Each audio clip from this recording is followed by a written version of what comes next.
የጌታ ጸጋና ሰላም ቸርነትና ምህረት በሁላችሁ ላይ ይሁን። ኢየሱስ ይወዳችኋል። እንግዲህ ዛሬ አዲስ ክፍል ይዘን መተናል።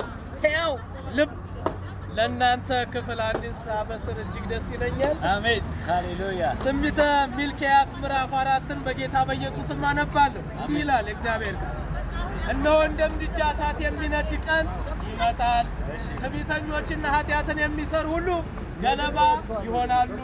የሚመጣውን ቀን ያቃጥላቸዋል፣ ስርና ቅርንጫፍም አይተውላቸውም ይላል የሰራዊት ጌታ እግዚአብሔር። ነገር ግን ስሜን ለምትፈሩ ለእናንተ የጽድቅ ፀሐይ ትወጣላችኋለች፣ ፈውስም በክንፎቿ ውስጥ ይሆናል። እናንተም ትወጣላችሁ፣ እንደ ሰባ አንበሳም ትፈነጫላችሁ። በምሰራበት ቀን በደለኞችን ከእግራችሁ ጫማ በታች አመድ ይሆናሉ፣ እናንተም ትለቋችኋላችሁ ይላል የሰራዊት ጌታ እግዚአብሔር።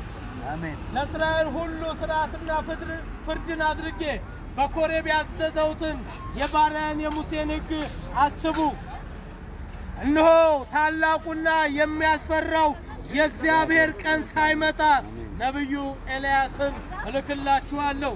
መጥቼ ምድርን በርግማን እንዳልመታ እርሱም የአባቶችን ልብ ወደ ልጆች የልጆችንም ልብ ወደ አባቶች ይመልሳል። አሜን። ይኸው ተመለሱ እያልን እኛ ወንጌልን እንሰብካለን። አሜን። የእኛን ልብ መልሷል ኢየሱስ። አሜን ሃሌሉያ።